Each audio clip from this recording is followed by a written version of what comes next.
know what's going to happen here. All right. It says it's recording. I don't know what it's recording to. It says recording to my computer. We'll see if we can find it, but thank you, Neil. All right, let's pray and we'll dive in. I don't know if we'll end up going all the way to 10:30 or not, but we'll see how it goes, okay? God, thank you so much for the opportunity to meet with my dear brothers and sisters. I pray that as we spend this time together in your word and studying how to help others and how to speak your truth in love, that you would bless this time we have together. Give us sharp minds, guard our thoughts, allow us to work through these things in a way that honors you, and most importantly, put them to memory, put them to use practically in the lives of those who are hurting and struggling with sin. Thank you just for the providing a means for us to do this, that we're able to come together this morning still and talk with one another and work through these things. Even if it's not face-to-face, it is somewhat face-to-face. And so we thank you for that opportunity. Pray that you would be glorified in all that we do this morning. We love you. Blessed be your name. Amen. All right. So let's see. Let's dive in. So tell me this. How many are still like familiar with the reading that you were supposed to do like 3 weeks ago? I read my answers a little bit. Okay, you reread your answers. All right, good. Good. Yeah, it's a bit of a loop. I wish if I had known just how serious this thing was going to get, we probably would have been doing this from the very first week we were out from one another. But I think that there seemed to be some thought out there that maybe we'd only be remote for a couple of weeks, and that's clearly not going to happen. So we're going to go ahead and move to this format. But we should be able to keep up from this point moving forward. So this week you read the theology of humanity and the theology of sin, right? Chapter 7 and 8? Right. Okay. All right. And I gave you guys some questions. Let me get my book open here to humanity. I'll be back. Got to get my pen. Okay. Looks like a golf course. Like a fairway there. A pretty beat up fairway, but a fairway nonetheless. All right, so I gave you guys some questions to work through. I want to make just a quick statement in that what we're going to work through this morning is a deep matter, and there are brilliant men who have said all kinds of different things on the issues of humanity and the origin of sin and all of that, and so we're going to do our best to kind of work through what we can in an hour, understanding that the whole reason that I have given us a second 6-week class to look at this is because this is such a deep and complicated study and issue. And so there may be questions this morning that we just, that we don't answer, that we just say, hey, we're going to table that. We'll talk about it some more later. But I did want to kind of I think it's necessary if we're doing a base theology of counseling to answer some general questions and talk through some general questions about how did God create man? I mean, not in like how did he create him in the process, but what is our makeup? How are we created in his image, and what does that mean for the counseling process? So we're going to work through some of these, but just understanding with that disclaimer there that this is a very, very deep area of study.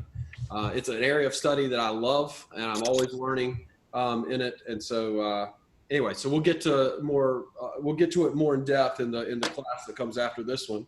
But with the first question, I stalled just enough time for you to get back, Bennett. Yeah, I had to get a little run. Yeah. I was running out of things to say. I'm glad you got back. All right. Question one, what is the most important reality about what it means to be a human being? Why is this so important to counsel? What do you guys think? I don't think this question came directly from the reading. This is more of a question that, I just wanted you to think through. We may have slightly different answers on this question, but what do you think the most important reality is about what it means to be a human being is? There's hope for eternity. Okay. Hope for eternity. And what would that mean for counseling? Well, hope is huge for somebody that's suffering. Mhm. If we're made in the image of God, then we can trust, believe that He is who He says He is, and that He will do what He says He'll do. Okay. So when someone, if you were to start counseling someone today, the first thing when they, and this is not a trick question, I'm just framing it. So if they were to come into your counseling room, the number one thing you would want them to know about who they are is that there's hope for eternity. Is that where you would begin? I think, and I would pray that. My number one thing is that would be a prayer that they Okay. heard. Okay. Good. Thank you, Nell. You actually said, and I don't want to give away, but you actually said in your explanation of yours, you said mine. But we'll get to that here in just a second because Uh, you actually said both. right. Gotcha. I'll come back to that in a second. Who else? What do you think, Trevor? And that's No, hold on. Because you're gonna have a great answer, I'm sure. Hold on. Let's see. I want to hear Bella's first. Let's hear Bella's first. What do you think, Bella? I think that if we know that we're made in the image of God, then it gives us a sense of purpose. Okay. Like we're not just here just because we have a creator, and he made us specifically in a way that we can have a relationship with him, and even though our imaginations and our thinking and reasoning is tarnished, I think that we still have an ability to, like I said, just have a relationship. Good. Yeah. And so that's, Nell said the same thing. She said, that we're created in the image of God.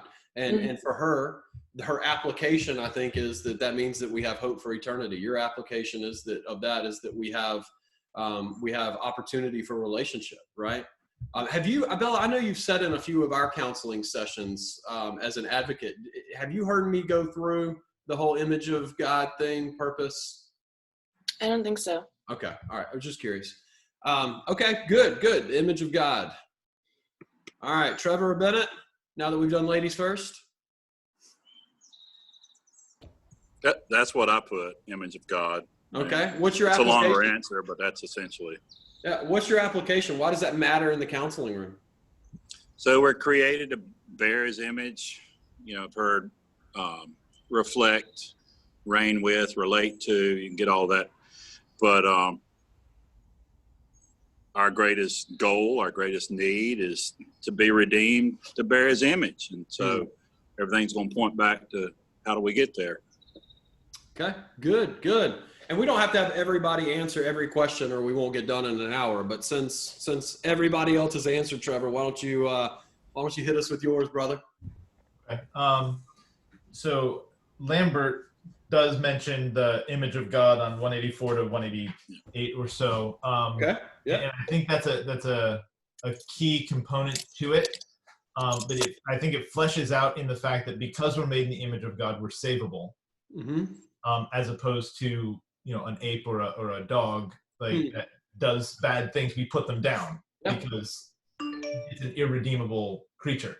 Right. Whereas we as image bearers are redeemable, and then building on that, just the concept of Hebrews that Christ took our nature, and we have a high priest who sympathizes and understands, and so we're as image bearers, we're redeemable, and we have an advocate who understands us and is still willing to save us, which gives hope.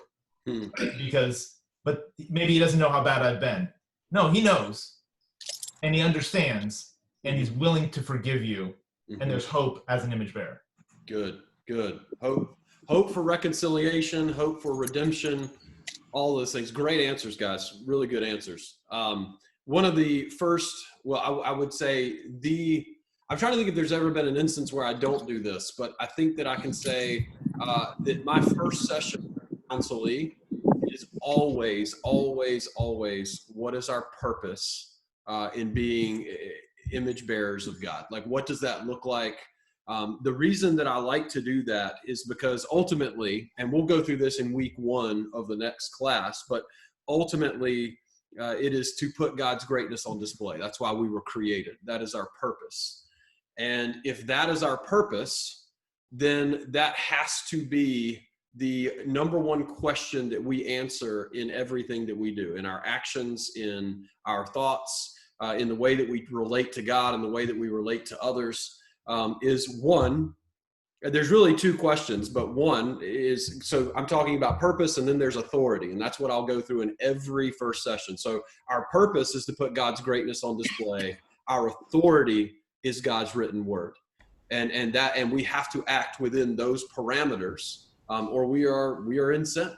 And so it is helpful when you are starting with a new counselee. It is helpful to be able to set up those parameters very early in the process. Because, Kevin, would you do that same thing for and someone who doesn't believe? Well, yeah, but that's a great question, Bella. I would say yes. With that said, I have only actually had 1, maybe 2 counselees that I don't think were Christians when they first started coming. And so I don't know, I don't have a ton of experience in how that would play out, because unbelievers typically, unless they're drug here by a spouse, which is kind of both instances that I'm thinking of, unless they're drug here by a spouse, they're typically not going to show up for biblical counseling on their own, at least not in my experience yet. And I have, by all measurements, I'm still very much an amateur. So we'll see how that pans out in the future. But as far as I would just turn it into evangelistic. I mean, because an unbeliever is still created to put God's greatness on display. I mean, that's why they were created, and they are unable to do that until God has saved them. They are unable to obey and submit to the authority of his word until God has saved them. And so if I get the impression that I am working with an unbeliever, it is almost always going to be gospel oriented until that is either remedied or they quit coming. Is that fair? Okay. But we would, so we want to set up the purpose and the authority from the beginning, because you need that standard for your counselees. I mean, they need to understand what they're coming in. They're coming into this process. They need it is very good to set those standards in the beginning, so that they understand when they come in and they have yelled at their spouse. Say you're doing marriage counseling, right? And you've got a man who's yelling at his wife all the time, and you say, and his response may be something to the effect of, well, she did this and she did this and she did this. Doesn't matter. I mean, it does matter in the sense that we need to address her sin as well, but it doesn't matter in the sense that, are you putting God's greatness on display in your response? What does God's word say about anger and the way that we're to treat our wives? And so we have to set up those boundaries, those standards in the very beginning of our counseling process, so that our counselees know where we stand. They need to understand that we're not going to appeal to what they believe subjectively to be true, or to or what they believe emotionally to be true. That our standards are going to be our purpose in which we were created and the authority of God's word. Any questions on that? Would you say, Kevin, that you will start every session reflecting on this concept, or when you say the beginning, that would just be the first session, making sure that there's an understanding? Or would you say that you review that each time you meet with the person? So I always review what I did the week before at the beginning of each session. We talk about it. And typically what that looks like, Nell, is I have them teach it back to me. And so we haven't gotten into the practical side where we're assigning homework and things like that yet. That'll be the second half of this class. But typically I would teach on this in the first week. And I would do it just try to do it in as much of a Socratic method as I can. Like counseling I mean, a lot of people have a lot of different styles. My style is typically not to try to just preach a 30-minute sermon at someone. I like to draw it out. I like them to answer questions and draw it out themselves. But there are guys, very solid counselors, who like to preach a 30-minute sermon. That's just not my style. But either way, I would teach the principle, the purpose, and the authority. And then I would assign for homework. I would say, look, I want you to go home. I want you to take the notes you've taken this week. I want you to learn this. And when you come back next week, I want you to be able to teach it back to me in a concise way. And so then the way counseling works, again, this is just my style, is I assign homework and then I open the next session with, how's your week been? And then it's, okay, let's look at our homework from last week. What's your first question? Oh, okay, you need to teach this back to me. All right, can you do that? And then we talk through that. I make sure that what they're teaching back to me is correct, that they have a proper understanding. And then from that point moving forward, it's more of a by reminder. So it's, if I did this, okay, well, tell me how that put God's greatness on display. And, either you can or you can't. And then we deal with that, what the scripture says about it and whatnot. So we'll get into more of that later, but no, I would not teach this at the beginning of every session. I would have them teach it back at the beginning of the next session, and then I'll bring it up by just application after that. Okay. Any other questions? Okay. Number 2, explain in a few sentences Lambert's view on the interaction between body and soul.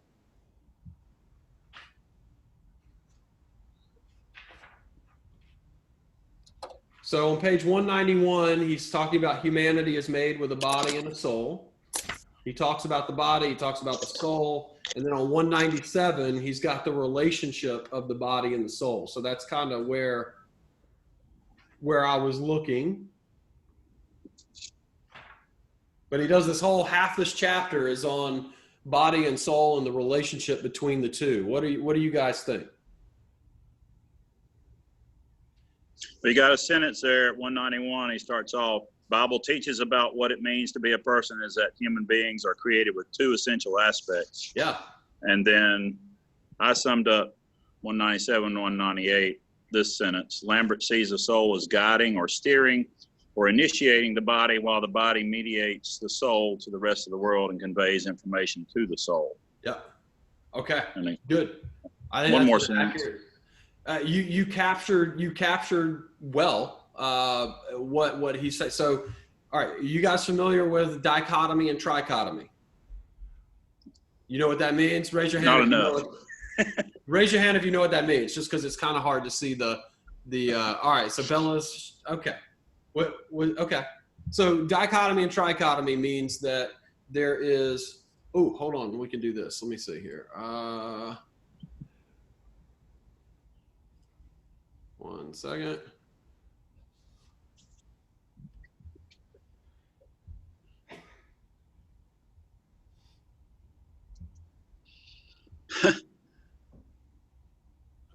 Let's do a new note.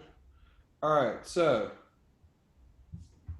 we have, you guys can see my whiteboard here, right? Yes. Yep. All right, so you have dichotomy and trichotomy, all right? Dichotomy is exactly what Lambert says here. He says it's body and soul. Sometimes they'll say spirit. Okay, that's a lowercase s, by the way. They'll say body and soul or body and spirit.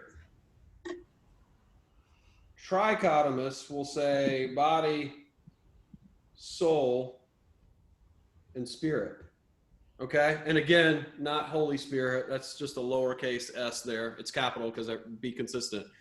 But what do you have? So when you've got this, all right. So you've got body, soul, and spirit. And so what they would say. So what Lambert's saying is that we have a physical body, we have a material part of us, and we have a soul, which is an immaterial part of us. I'm going to go ahead and make this easy, but I'm going to explain the other position. But in biblical counseling, Trevor, correct me if you've seen something different, but within biblical counseling, I'm not talking about Christian counseling, because Christian counseling, there's actually some trichotomists, but within biblical counseling, I think like 99.9%, if not 100% of everybody I've ever read on anything in biblical counseling is a dichotomist. All right. So is that pretty fair, Trevor, you think, in your experience as well? I think that's probably fair. If there are trichotomists, they don't make a big distinction between soul and spirit. Right, exactly. So yeah, they kind of would like put these as like one almost, but separate function or whatever. That's why I said these things get deep. We're going to talk about dichotomy and I'm going to spend a whole week in the next class talking about the importance of body and dichotomy versus trichotomy and whatnot. Why the integrationist? So integrationist is a term you're going to hear in biblical counseling. That's essentially, so you've got biblical counselors. So if you have the spectrum of biblical counselors all the way over to the strongest secular psychologists over here, you have biblical counselors, and then you have Christian counselors who are integrationist in their thinking. And so they like to bring some secular methodology, and why you see that these guys end up being trichotomists is because there's got to be a quicker way that I can just share my screen and not share my screen instead of having to go through. I'm going to work on that. But the reason that they will do this is they will say this. They will say that the body is the physical, and that doctors take care of this. The soul is the philosophical. All right. The philosophical, which needs psychiatrists and integrationist type methods to think through the philosophical. And then there's the spirit, which is, of course, the spiritual, and that is for pastors. Does that make sense? Now, listen, this is what I was saying. There's a ton of gray area and mixtures, and different people think different ways and things like that in this. But as a general principle, I'm not trying to create a straw man for anybody here. This is just, in general, this is kind of the line or the structure of thinking that you're going to find as the difference in the two. Whereas the biblical counselors are going to say there is body, which is typically handled by a doctor, and then there's the soul and the spirit, which is handled by the church and pastors. Okay? Understanding, though, that part of our battle against sin is being able to wrangle this thing in. So, which is what Paul says in Romans. So anyway, that's kind of the general idea, differences between dichotomy and trichotomy, and why they matter in our field of study. Does that make sense to everybody? Anybody have questions, comments? Okay. All You right. said you're going to spend a week on this. Is that the next class? Yes, sir. Yes, sir. Yeah, we'll spend a whole week kind of fleshing through that and maybe a couple other things in that week. But yeah, we'll spend a lot more discussion on dichotomy, trichotomy. We'll look at biblical passages that seem to support one or the other. We'll walk through, how proper interpretation and understanding of those passages and what each side says and all that good stuff. So yeah, we will definitely get into that in the next class. Because it's important. I mean, it's important in our understanding of how man is made up. In fact, it'll probably be week one is you have to start with, are you dichotomous or are you trichotomous? And then you kind of explore from there. And then things obviously spread out more and more as you go down the list, just as it does in any systematic theology. But all right. So I think that was a good explanation on Lambert's view there, Bennett. Does anybody have anything different they want to add to what Bennett said? I like the illustration that he says that the body is the vehicle to the soul. Yes. So here I go again. Let me show you. So here is, so if we were just drawing a very quick diagram, what we're gonna see is so Lambert envisions the soul. that's kind of wrapped in this body, right? And our motivations, our desires, our thoughts, and all of that are born out of the soul and then are projected onto the body, and the body carries out the desires and thoughts and wishes and all of that of the soul. So that's Lambert's view. Everything comes from the soul and comes into the body. It's a very, very, very popular view in biblical counseling. A lot of brilliant men hold Lambert's view, and there's a lot of logic behind what he believes, and he's obviously spent a great deal of thought into this. But I just wanted to kind of show you visually what he is saying there. All right, so with Lambert's view, that's great. Let me pull up my questions here. Sorry, guys, bear with me. Trying to get the technology to work the way I want it to. Read. All right, so then I had you read Romans 6 and 7. Explain in a few sentences Paul's view on the interaction between the body and soul. And this is not to say that it would be different. I didn't mean to imply that this would be different than Lambert's. It's important that we look at what the scripture says and see what Paul's view on the interaction between body and soul is. How would he explain it? Because you're going to find a lot of times in biblical counseling, two different guys are saying the same thing, but they're explaining it in different ways. So we're looking at what Paul does, because Romans 6 and 7 is kind of the go-to passage on the interaction between the heart, mind, soul of man and the body, which Paul often refers to as the flesh, or at least part of the flesh is part of the body. What did you guys come up with there from Romans 6 and 7? I need to study. Oh, okay. Romans 6 and 7 is tough. And of course it's bookended by Romans 5 and Romans 8.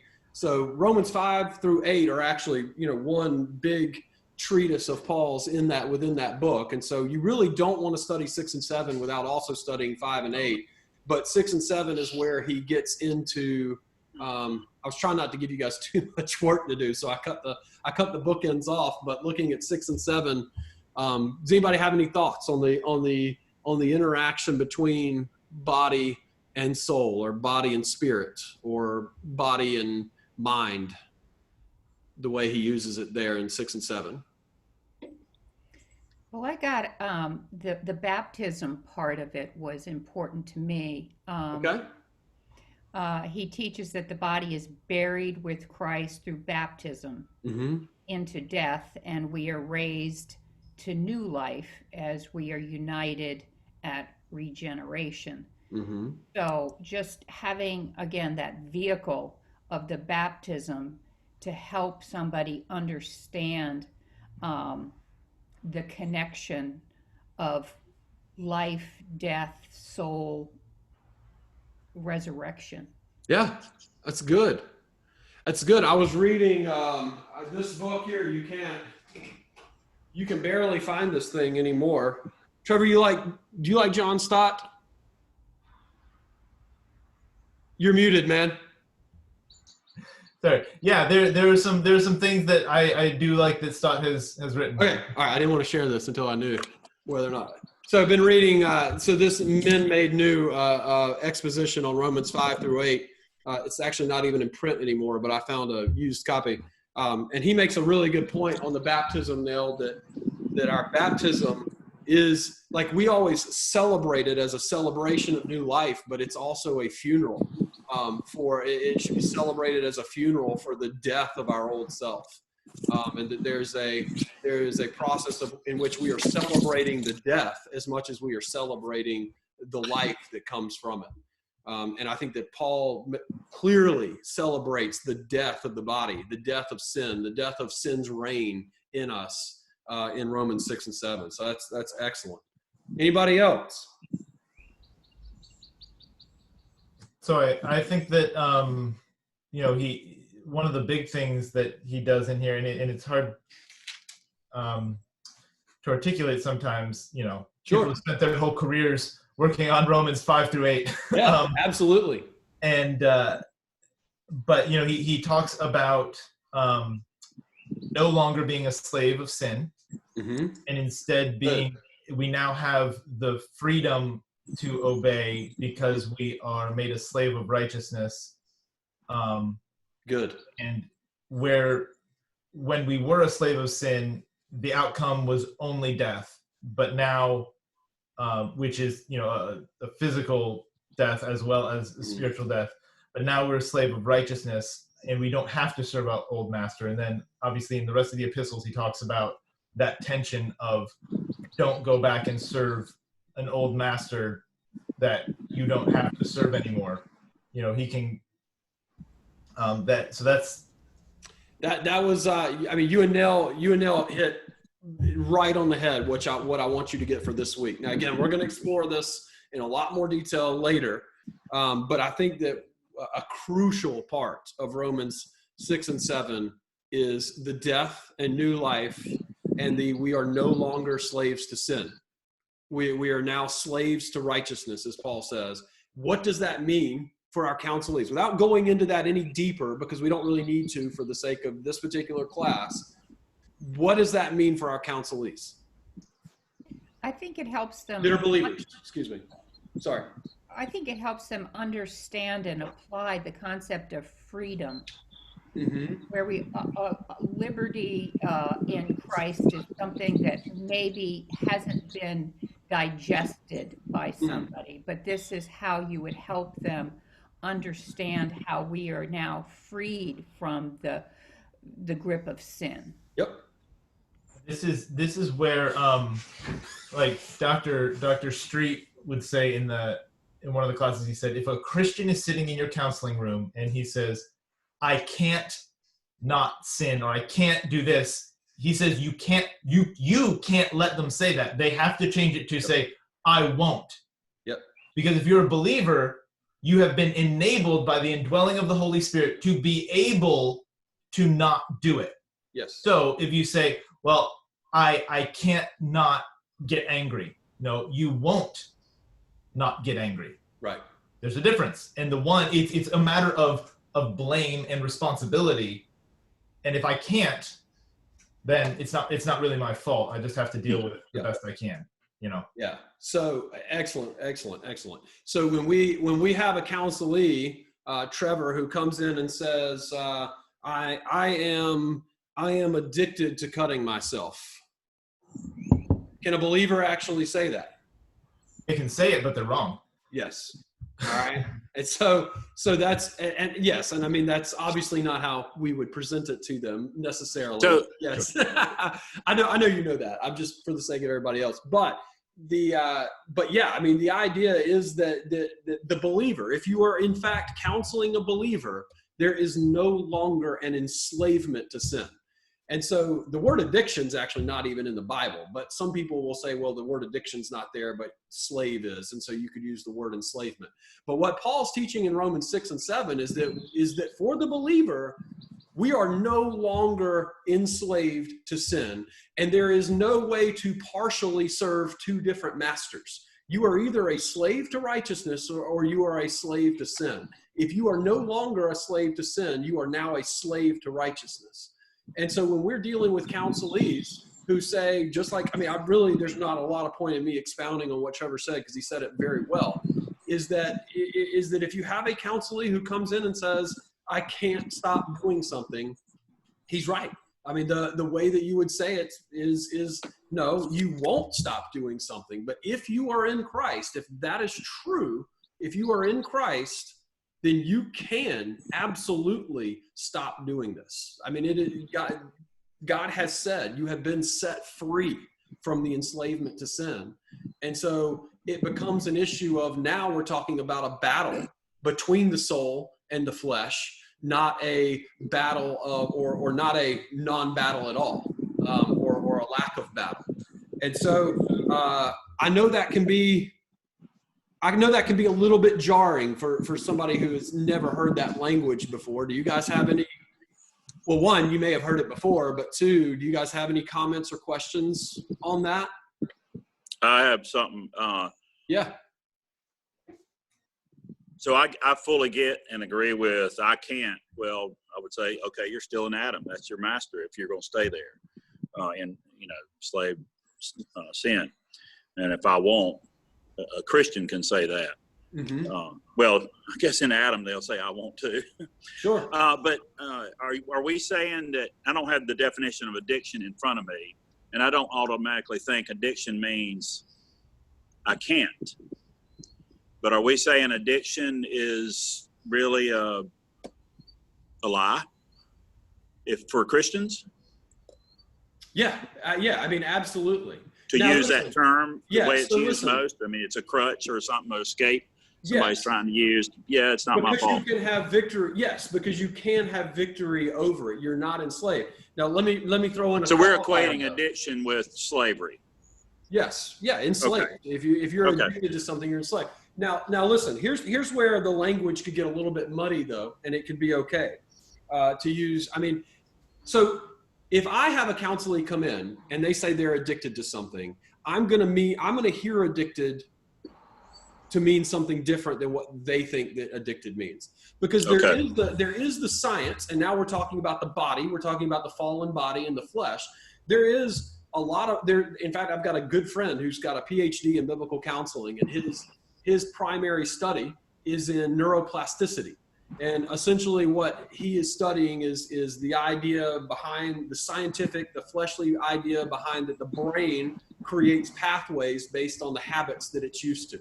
We can see that happens, and we can see that is something that happens within our fallen bodies, is our fallen brain will create pathways for what it's used to doing and what it likes to do.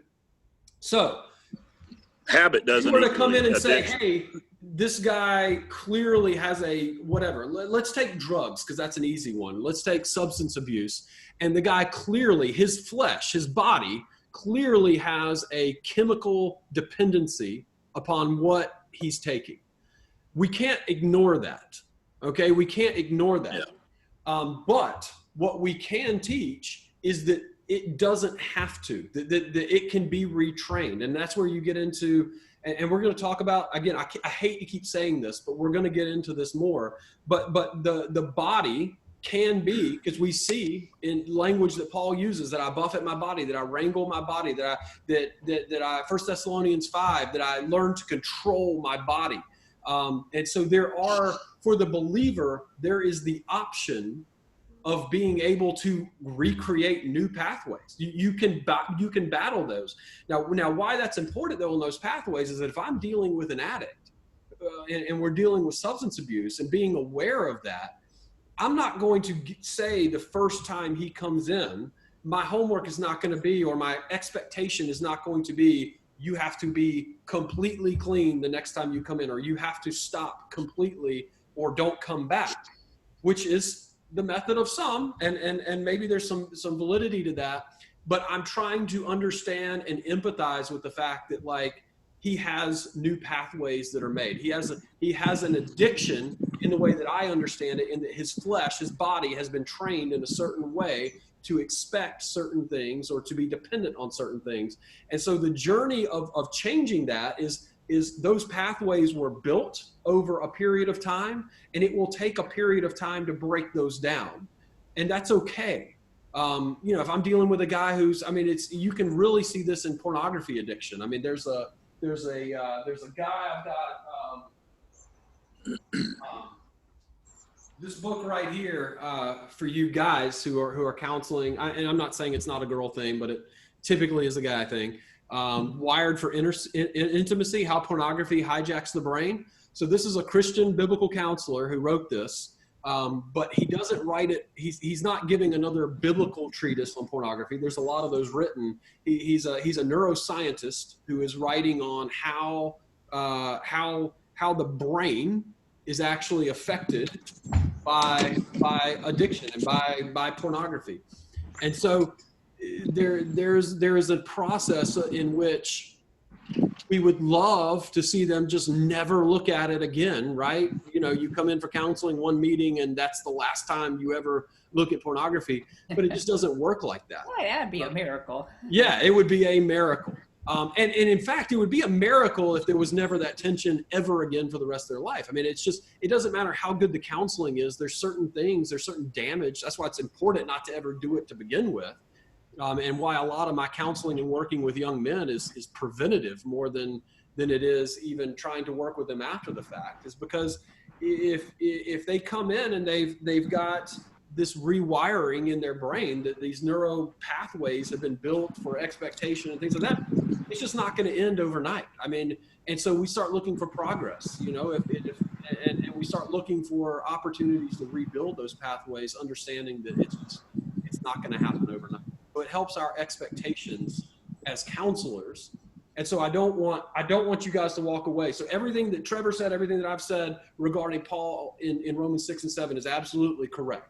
And I would not change that language, because you do not want somebody to blame their sin on an addiction or an enslavement, because they're not enslaved. If they are in fact believers, they are not enslaved to that sin any longer.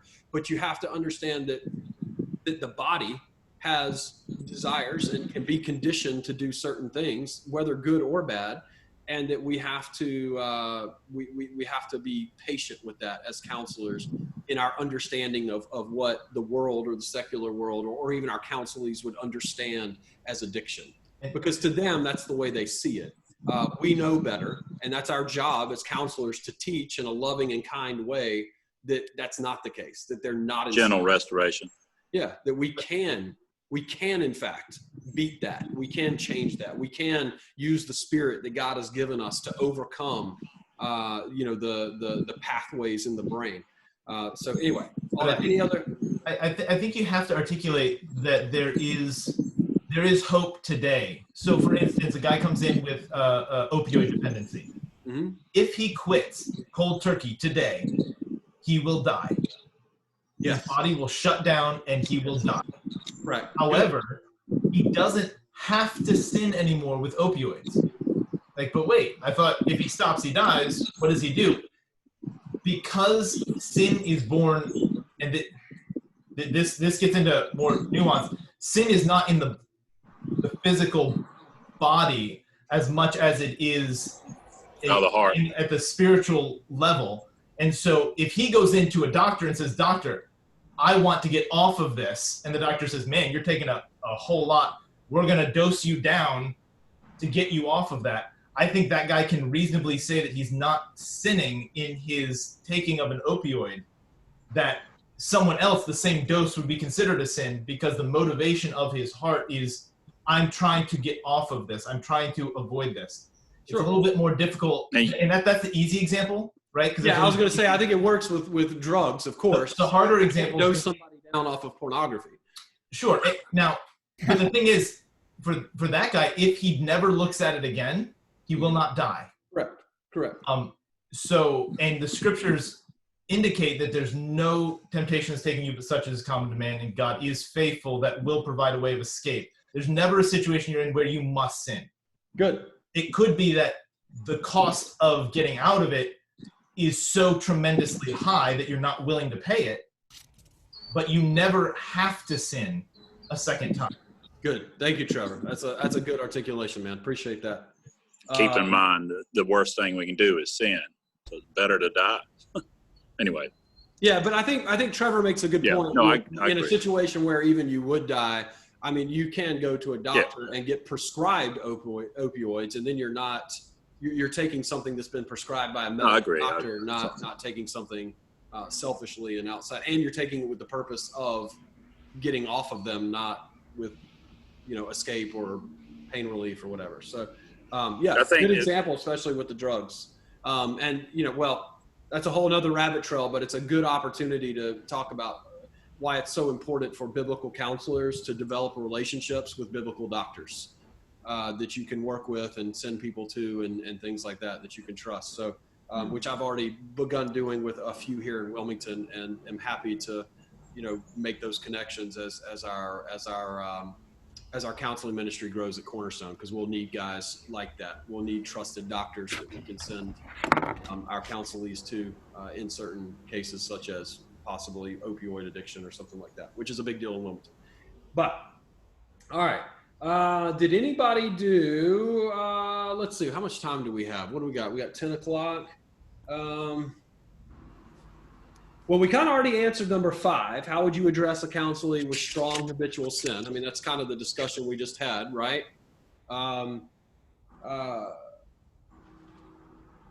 Let's look at, because I really want to get to 6. Let's look at 6, and if we have time, we'll come back to 4. 4 is not as important right now because we'll talk more about that later. How do you explain sin to a counselee who has been sinned against? So we've talked a lot about how we deal with a sinner in on our counseling couch. How do we deal with a young lady who is the victim of sin, or a young man? But how do we deal with a young lady who has been sexually assaulted? How do we explain what we just said in reference to if we had a sinner sitting on our couch, somebody who's in counseling because of their sin, to someone who has been sinned against? You develop Don't you- the Go forgiveness ahead. concept. You say that again now? You develop the concept of forgiveness. Okay. All right. Would you start with that? No, I'd probably start with the cross. Okay. How And so? What Jesus did. Okay. Kind of the universality of the sinful condition of our flesh, which we learned in that word study, and then take them to the cross and get them to describe how they feel, maybe, about Jesus's crucifixion and resurrection. Mm-hmm. Mm-hmm. I mean, that's huge. Yeah. If they are willing to do that, and then talk about how we've been forgiven because Christ paid that debt. And so how could they forgive the perpetrator of the sin by separating them? Like the sin is one thing to be forgiven, and the perpetrator is another thing. Mm-hmm. So, Not relating the two. sure. All right. So let's come back to that. Bella, what you got, girl? I think when Nell was talking, it kind of helped me put my thoughts together. But I think there's a parallel between how Jesus he wasn't accepted, and he was spat on, he was beaten, and then of course killed eventually. But on the cross, he said, "Lord, forgive them, for they know not what they've done." Like he was able to forgive these people who sinned against him. And I know that's still really hard to explain to someone who's been through a lot. But I just when I was talking, I saw parallels there. So. Okay. So, I think it would be worth taking them to Romans 12 and start in 15, moving down. So that's rejoice with those who rejoice, weep with those who weep. And so empathize with them in the pain that they're going through, because they are a victim. Something awful did happen. Sin has ravaged them, affected them. And you walk back through, and once you walk through that passage, to never pay back evil to anyone, but then you get to 19, never take your own revenge, beloved, but leave room for the wrath of God, for it is written, vengeance is mine, I will repay. Justice comes from God. Once you've walked through that and you feel like they understand that, then go back to verse 14 that says, bless those who persecute you. Don't start with that. But so showing, like, I understand, it hurts, it's horrible, I get it. And not in a flippant sentence like that, like actually empathize with the pain that they're going through, and show how, God will make justice, because it's not helpful to someone to be like, well, you can't be angry about it. Well, he's just going to go do it to somebody else. He might. Yeah. That's true. But like, empathize with the pain, emphasize the justice of God. And the cross is crucial to that, and Christ is crucial to that, because an understanding of who Christ is and what he did, ultimately it's the most injustice that's ever been done, and it was at my hand that it happened. Yep. Yeah, that was when I'd said I was going to come back to Nell, and that's great, Trevor. Once again, I can't really add to what you've said. That was good. I just to put it into something concise. is that it is very important that we address forgiveness at some point with a counselee. That is not, if you have let's just take an extreme example. You have a young lady come in who's been raped by her uncle. The place to start is not, you must forgive him. The place to start is with the injustice that has been committed against her. And then you address how God deals with sin, how seriously God takes sin, that vengeance is his, that there will be justice for her sin. And typically in the couple of times that I've had to deal with a victim, not necessarily on that extreme, but that I've had to deal with a victim, is looking in the fact that, and this is how you can bridge it into forgiveness eventually, is you look at the fact that God always, we do Bible study on how God deals with sin. You look at the fact that God will always deal with sin, and he deals with it in one of two ways. Either he will punish that person for eternity for the sin that they've committed against that person, or he poured it out in his son. And there's an opportunity even for the perpetrator, for the aggressor, to experience that forgiveness as well. And you start slowly working through this. What I just summarized is maybe a 12 to 16 week process, okay? So what I just said in just a couple of minutes is a long, drawn out thing. You want to be very slow in getting to the forgiveness. That's kind of when you're dealing with a victim, and especially when you're dealing with sin, you want forgiveness to be the graduation moment. I mean, that's when they get to that point, they are done with counseling, like at least on a regular basis. I mean, that's the end goal, but it's not where we start with someone who has been victimized. We start when we're talking about sin and where it comes from in man, and how God's view of sin and all of that. And then this is kind of we've moved on from man. We're in the next chapter on sin. That we deal with the way the injustice of sin and how God deals with it. And we deal with this pain and how God, relates to our pain through the Psalms, and you do all that. But you've got to empathize for sometimes weeks before you can get into. I shouldn't even say sometimes. I would say, depending on the nature of the offense, oftentimes for weeks upon weeks, empathy needs to be your goal, and then we deal with sin. So, all right. Question. Yeah, of course. So, do you start with your same parameters as we talked about earlier, Mm-hmm. where you get into creating his image? Yep. And yeah, because that can be our biggest deal is we don't bear his image the way we should.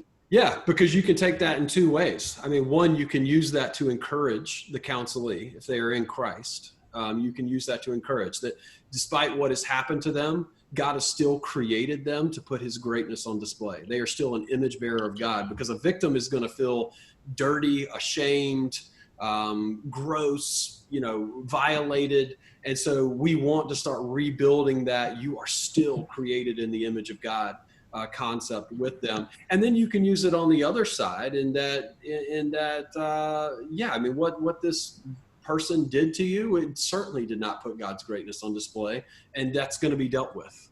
I mean, that's an injustice that will be dealt with. And again, I probably wouldn't say it just like that, but for the purposes of being concise, yeah.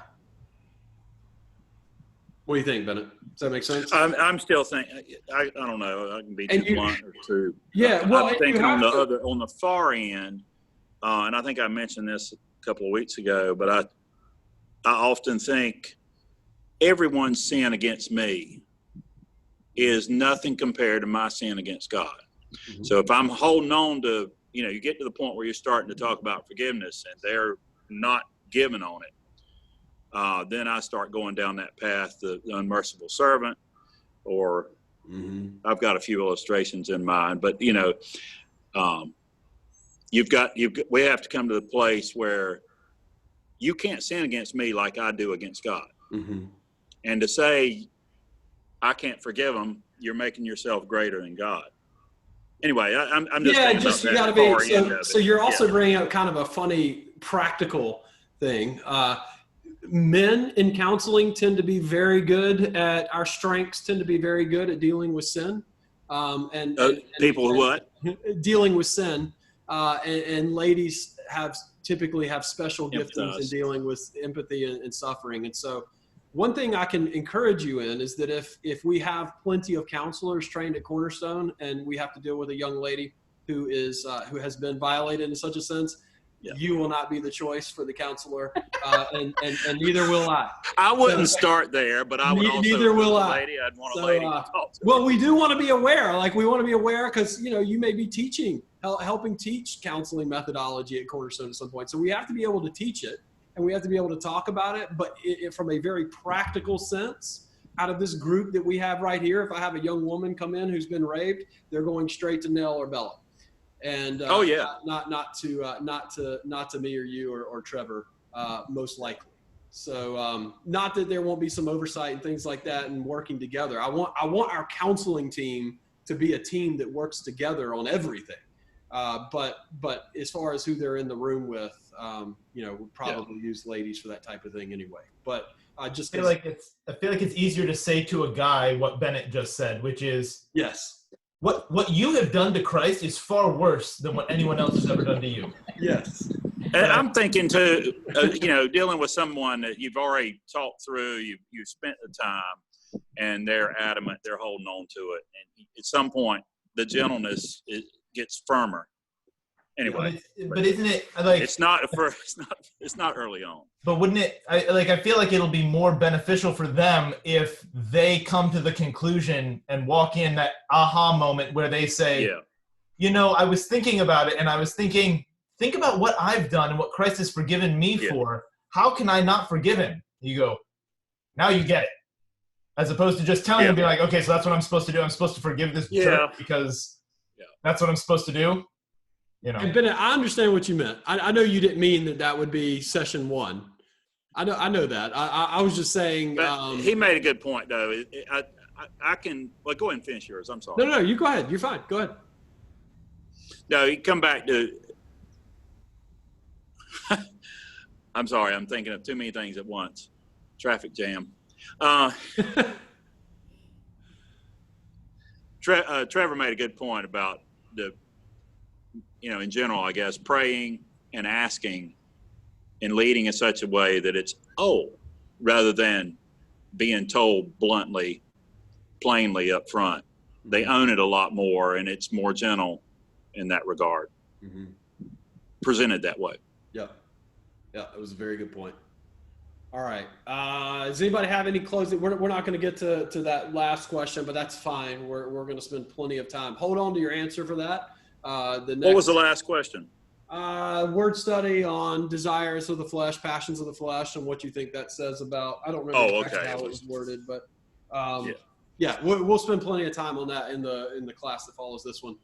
We're also going to talk about suffering some more next week, so that's actually in the reading. So we'll get to kind of explore where we've ended this conversation. We'll get to kind of explore that some more next week, as well as how do we counsel to someone who's suffered. But okay, so let's do, anybody have any questions, comments before we pray? I don't want to jump. Would it behoove us to not do this just before service broadcast so that we could go a little longer? I mean, I'm interested in that, but I don't know if anybody else is. Yeah, I mean, I had originally put start at 9. I mean, we could even start at 8:30. I think Sunday morning just works well for people, because if you get into the evenings, you have a couple of us at least that have young children, and that Nell, you know how that goes for sure. And so evenings get to be difficult. But yeah, I mean, if y'all want to just meet earlier on Sunday morning, does that work for everybody? That's fine. How do you feel? Is that kind of what you had in mind?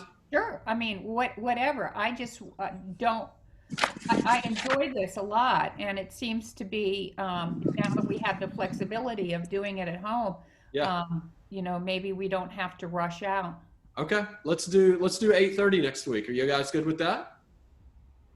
Trevor, you look like you're not thrilled with the idea. Oh, Trevor's a big time early riser. Trevor, you're up at like 5 every morning, right?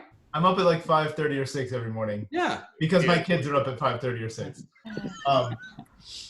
Yeah, I was just thinking through the logistics of kids, because Katie keeps them quiet while I'm on calls and things. So yeah, but that would probably work. I mean, if there's any cause that Katie would want to champion, I mean, it would be this one, right? True. I'm thinking of empathy right now. And Yeah. All right, so let's do that. Let's try it. And Trevor, look, we'll try it next week. And if it just doesn't work on your end, or for Katie or whatever, we'll certainly be sympathetic to that, and we can change it up next week. That's like Nell just said. That's one of the things that when we go back to meeting in person that I'm going to miss about this is the flexibility that this kind of thing offers. Because you go back next week and it's like, all right, Sunday school starts at 9:15, and we got, and that's when we do it. And we got to be back into the sanctuary at such a time. So why don't we? May I ask? Yeah. Will you send us another email with the link each week? It's not like a recurring. Okay. Correct. Yeah, I'll get a new link for each new meeting. Okay. Yeah, and so I'll take care of that. I will send out homework for next week, but just know that we're reading the next 2 chapters, chapters 9 and 10, which brings me. We got to run, but I've got to get you guys books. If we're going to do this online, there's a second book that we do for the second half of this class, and so I've got to figure out a way. No. It's Gospel Conversations. It's right here. I've actually got a box of I've got a box of 7 of them sitting right here beside me that I've got to get to you guys for reading. So we'll have to figure that out. Bella, I know I can get you yours pretty easy. Mailboxes, And Trevor has one. I'll be happy to come get it if you tell me where you live. Yeah, well, I'm in North Wilmington, kind of in the Ogden area. That's okay. Yeah. Okay. All right. Well, you've got 2 weeks. So, yeah, I mean, if I'm out that way or you're out this way, I'll text with you, Nell, and get before the stay-at-home order tomorrow night. Are you home all day today? Yeah, I'm home all day today. I might come out this evening or afternoon. Okay. All right. You know that you will not be invited into my home, right? I understand. Okay. Just making sure. So you guys could both go shopping at the same grocery store and hand a book. Yeah. Yeah, or we can meet on a park. I'll stand 6 feet from the door like I do for the pizza deliveries. Okay. Well, let's close. Bella, why don't you close us in prayer today, and we'll get to service. All right. Dear God, I just want to thank you for this time that we have together, and the conversation that we have, just exploring how to communicate to those that are hurting, Lord, and suffering. Lord, I pray as we go throughout our week, Lord, may we put some of these things in practice. I know even the people in our households they're dealing with things, and we can use empathy and what we've been learning, Lord, to help them out and to point them towards you, Lord. So may you help us do that as we go throughout our weeks and as we're kind of trapped in our houses. I want to thank you for the technology that we have, that we can stay in touch with each other and actually have classes still and continue to learn. And I want to thank you for Kevin and for everyone contributing to, and I'm just really thankful that I get to listen and learn, Lord. I pray all this in your name. Amen. Amen. Thank you. Do I hear your mom and dad in there, Bella? Yeah. That's why I said hi. Yeah, they're all in the background, so I have headphones and everything. I know. Tell them I said hi. Okay, we'll do. All right. Well, we'll see you guys in service. Kind of. Thank you, Kevin. Bye. All right. Thank you, guys. Thank you. See y'all. See ya.